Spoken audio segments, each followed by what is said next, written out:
Allentown was the next place that we visited. Allentown was another forgetful place. That was No, man. Allentown. Let me tell you about Allentown. There was a distinct in-between place feel about Allentown as well. Lots of Pennsylvania places have in-between place feelings.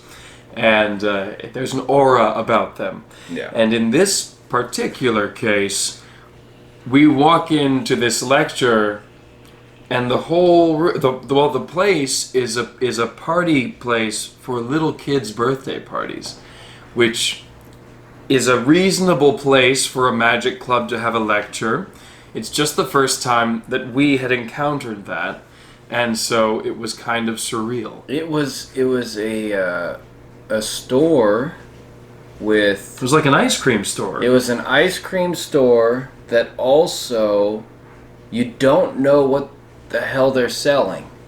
And it also has just a bunch of clown stuff in it, and cotton candy stuff, and carnival things all over the place. I don't know what that store's doing on a regular basis, actually. Like, I believe selling candy or ice cream.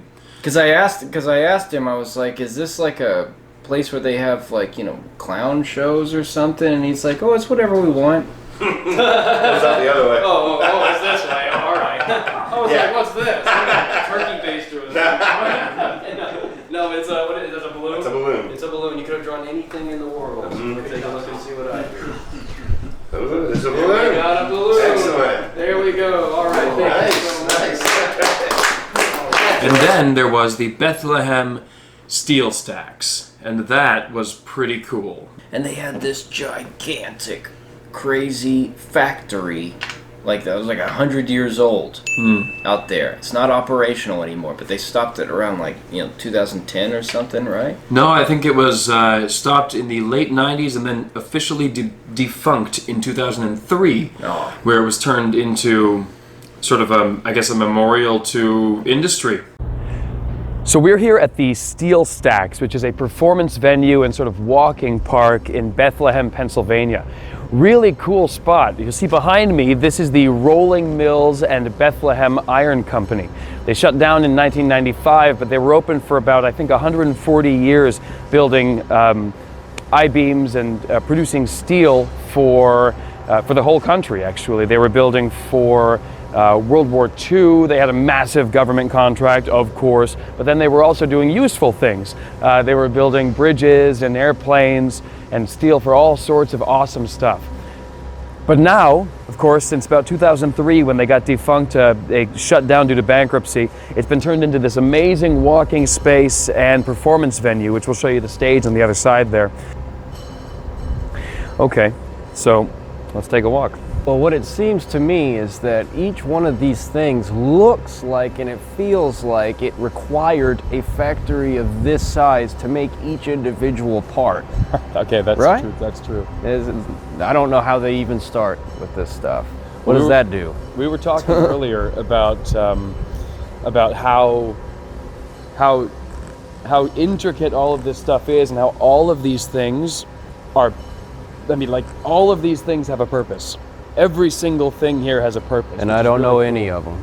Like all of these little pipes that you see, they all have little valves on them every 15 or 20 feet, right? And they run throughout this entire thing. Yes, they run throughout the whole building. And somebody has to know which of those valves to turn when something breaks down. Yeah. That's insane. Yeah. But I want you to talk about that job right there. This job. You go up in that little pipe. Yeah, there's looks like something's hanging from it right here. No, I'm talking about the ladder right there. Oh yeah, that, man. This ladder right here? Yeah, that ladder right there. Well, something I wouldn't do, and I can't think of any reason why anybody would need to go up to the top of that thing anyway. Right? What if something especially I'm imagining like billows of smog and shit coming out of there, and what's somebody gonna go over there and stick their face in it? Yeah, well, something got clogged up there at the top of the stack. You know, you gotta go clean it. Oh boy, yeah. You've just been hired. You're told that's your job. What do you do? I wouldn't sign up for that job. That's it. We didn't even know that we were going to stop here. on the trip. We're actually prepping for our Allentown, which is really Easton, Pennsylvania lecture. But our cameraman, Bill, found this awesome thing on the map and said, hey, let's go check this out. Now, I don't know anything about this place, but luckily there are these signs everywhere. So I can just read them off to you, and I'm sure he'll put some nice narration over the B-roll. Former steelworkers reflecting upon the challenges and rewards of their occupation. Guillermo Lopez from the Coke Works, a millwright, said, I remember the first day I was on the job, and I was like, oh my God, this is hell. Smoke and fire, it was just incredible. I almost ran out of there, it was like a dungeon. Eric Quimby, who was a number 2 machine shop floor hand, said, the rigger shop was next to us, so sometimes the riggers would come through. And they were like the motorcycle gang of Bethlehem Steel. These guys were mean-looking, bearded risk-takers. Pete DiPietro, a truck driver, said, the best thing about working in the plant was the friendship, the community of the fellow steelworkers. Remembering all the good times you had sitting on the lunch benches, sitting around the lunch table with the guys discussing their personal lives. The Bethlehem beam, hard as steel. The strong, lightweight structural beam makes up the framework of buildings, bridges, and other structures. These wide flange beams were first made in 1907, right here in Bethlehem, using inventor Henry Gray's innovative rolling mill. Gray's process used a series of rolls to shape the beam from a single piece of steel. These new Bethlehem beams made it possible to build taller, stronger, and cheaper.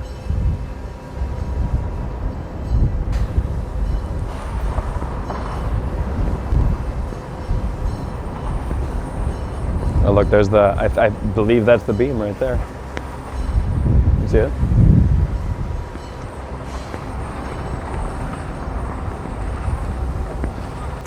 Wartime steel. Now I don't know the specifics of the history of this particular mill, but as the anarchist in me is coming out and suggesting that perhaps the crony capitalists here who were running this mill were very happy when wartime came around, because it meant guaranteed contracts for guns and any other thing in war that uses their steel. Because there were a couple of these signs that said that the country relied on them, on this particular factory, to provide strong, sturdy steel for, what was it, guns? They mentioned tanks and different ships and planes and things like that. So probably pretty thrilled when war came around. From a business perspective, of course. Well. Well. Before we go to Pittsburgh, don't forget about the one street corner that wanted to take all of Oh, yes. Okay, so this is a big deal. We're on this block. We stop at the CVS down the street, and then we go to, and then as we're exploring the block, there's this game store here, and they're just asking for all of my money. And then, so check this out. We go and we're going down the block and we're trying to drive away, and then we drive by this. Vegan treats. We drive by vegan treats. This is apparently the first all-vegan bakery in the world. It's very good. It's too, very good. Opened up in the 90s. Good prices. Really good food. Just get in there. Holy crap! This whole block just wants our money. Bro, I had a Boston cream filled donut in there. It was dank. Dank. Dank. The definition of dank. Forget about it. Yeah. That. Get in there. Get in there. Get some food. Bye. Got my donut. Got my whoopie pie. So happy. Oh my God, this is gonna be amazing. Already completed mine. Watkins is already done with his. Satiated. He is. I am satiated.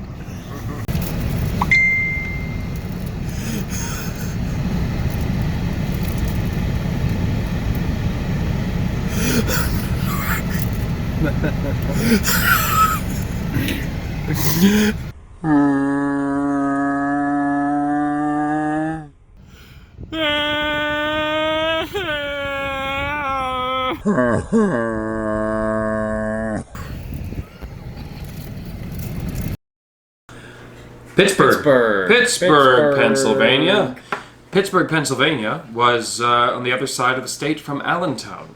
And so we drove a couple of hours over to Pittsburgh. What a nice drive that is, by the way. Lots of green. We met up with this great magic group. We met at, what was it, Ritter's Diner. We met at this diner. And it was a great group all around, and we had a nice lecture. And, again, at this point still, we're hearing about this this virus. Well, we're all air. making jokes about it. We're making jokes at the about lectures, it. the groups, and the clubs. Everybody's joking about it at this point. Yeah, everybody's joking about it, but everyone's still gathering up and doing the lecture and, having their club meeting as normal and whatever. And we meet one guy there, actually, who is a mentalist that I've admired for a long time, named Rick Mao. And this guy is awesome. He took us to the mall where, first he took us out to some nice Chinese food. We were able to find some food to eat, and that's where we argued about anarchy. We had a great conversation with him. Him and his wife were super cool. They took us around the mall where they filmed Dawn of the Dead. Yes. Or was that the Dawn of the... Yeah, it was Dawn of the Dead. And that was the mall that they filmed Dawn of the Dead at. That was a great time, man. Showed us around. It was just a mall. At the end of the day, it was a mall. You Yeah. know, if you didn't have that fact associated with it, I wouldn't have given a shit. Which actually is an interesting thing for magicians. Context There you go. is Lesson right there. everything. Lesson right there. Context is everything. Very true, man. And then we got to hang out with Billy Boy's friend, Carolyn, who had these awesome little Italian Greyhounds. Yeah, these little tiny greyhounds. They're like Honey, I Shrunk the Kids, like a ray gun hit a greyhound for like just a second. Cute. They Just were a second. Super cute. Yep. Yeah. I loved them. Very cute, very cute. And then that was about the time actually that we started hearing that this virus was starting to make When it got serious. They were starting to cancel things because I remember Carolyn was specifically upset about the fact that they canceled the St. Patrick's Day parade. Yes, and we were making comments and jokes about just having it anyway. Right. Yeah. Well, at that point, I was thinking there's no way we don't have it. We've been all the way across the country at that point, Oh yeah, Like, us. yeah, maybe yeah, sure. I have it. Maybe. But it's interesting because at that point is when we started to think back on my sickness at the beginning of the trip, Yeah. which was a strange Which is well flu-like documented. sickness. Oh, Well by the way. documented. By the way, yes.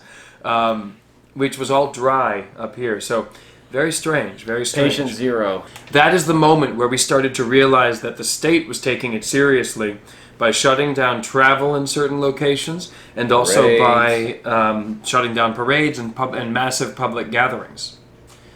Little did we know that soon they'd start to take it much more seriously. So, after Pittsburgh, after hanging out with Rick, and his lovely wife, after hanging out with Carolyn, we head over to Cleveland, Ohio.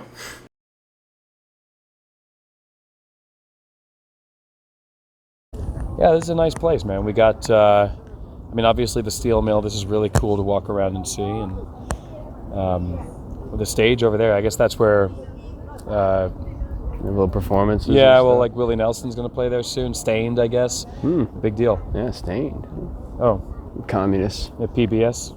Yeah, communists. All right.